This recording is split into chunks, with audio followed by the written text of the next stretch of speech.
Welcome to Alternative Media. Alternative media really is any art media that is not the traditional type of media when it historically has been used. Stone and paint and metals and ceramics and all that kind of drawing materials, that type of thing. So this includes performance art, conceptual art, installation art, which is huge in Houston, okay? Alternative media really began with this. This is a Jackson Pollock painting, one of his drip or action paintings. And the actual artwork itself was not what was important to Pollock. It was the movie he was creating of himself actually painting these works. That was the art. That shifted and kind of married with along of these ideas of these happenings, these impromptu sort of events where visual artists would come together with musicians and dancers and actors, and they would all sort of have this impromptu art making responding session. They just sort of responded to each other. They were called happenings. And that really started performance art. This piece is absolutely undecipherable, so we're not going to discuss it.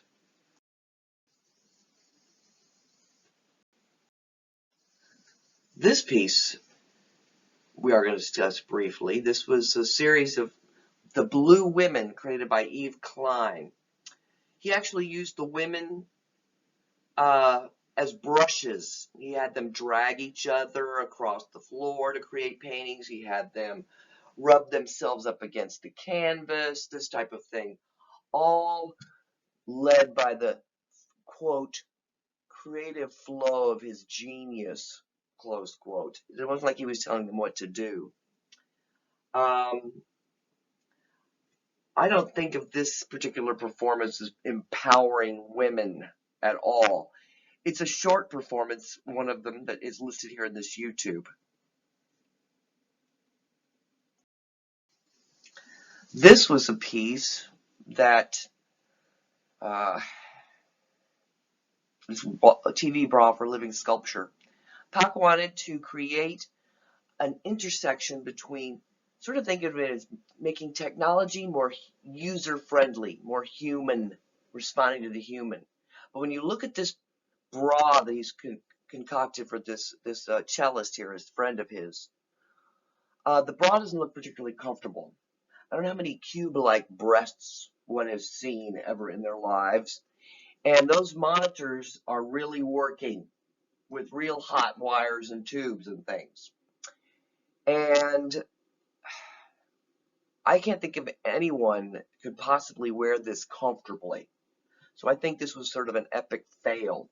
The performance itself was, the cellist was supposed to walk in on top of a stage in front of the gallery goers, nude from the waist up, as they fitted her into the brassiere, and then she would sit down after the bra was on and started televising, and she would play music during however long the performance was supposed to be, 15 minutes, 20 minutes.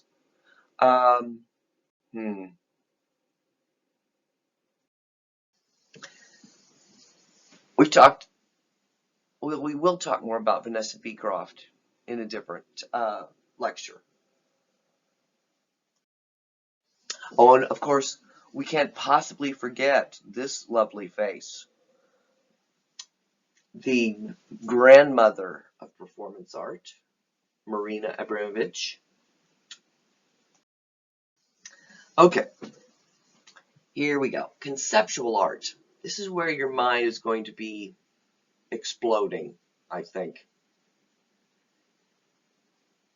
These are works. This art form really was sprung from a movement called the Dada art movement.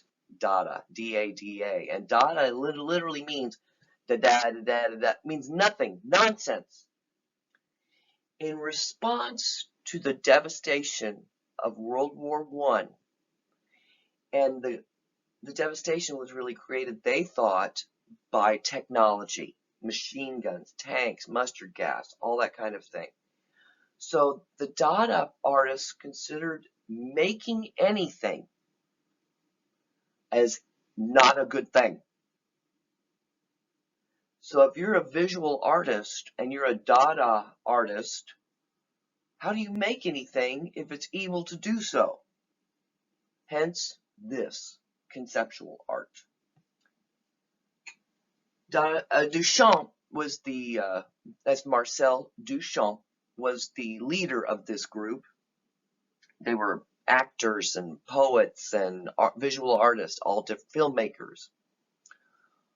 What he did was he went to the nearest hardware store and purchased that shovel that you see on the right, or the nearest restaurant supply store and purchased that bottle rack.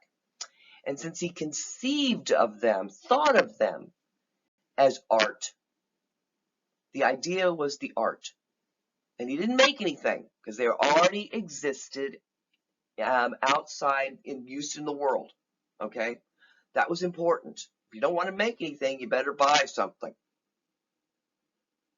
Hold on to your skivvies. This is considered to be Duchamp's masterpiece. He didn't make this urinal. He went out to a plumbing supply store and purchased it. And because he thought of it, conceptualized it as art, that was the art. And the final part of this is that our reaction as the viewer, whether we laugh at it, scoff at it, consider it seriously, whatever our reaction is to it, our thoughts about it, that's the art too. So it's that exchange of ideas. Conceptual art is all about that exchange of ideas between artist and the world's reaction to his art, all in our minds.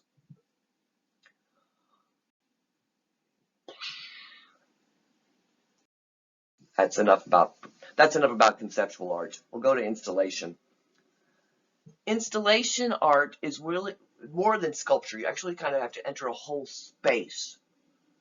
And it's actually more of an immersive experience most of the time, okay? This was a 2-gallery, 5 installation, Doho's Home Within a Home. He loved the idea of having homes that came with him, traveled with him. But I think, too, the work is a lot about the changing environment around us all the time in modern times. Those rooms that you see sort of over our heads here in this shot raised and lowered and changed each other over the course of the day, so that your environment was constantly changing as you went from room to room, from time to time. This is a full-size room created by Lisa Liu. She's a South African artist. And it looks a little strange, this room. That's because it's been entirely beaded with tiny little seed beads.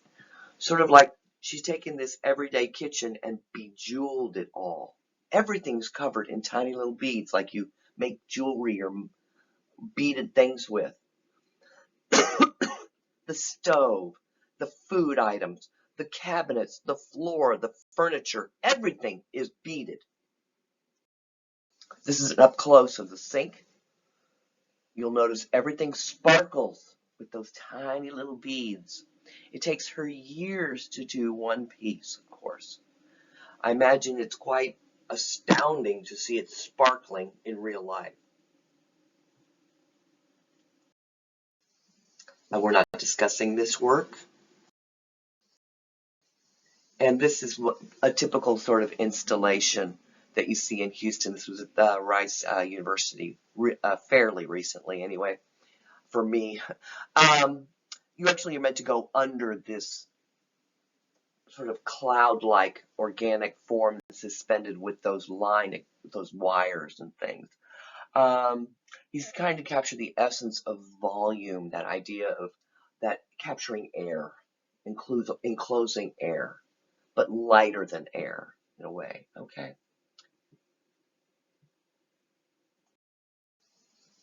And we're not discussing this one, and that's it.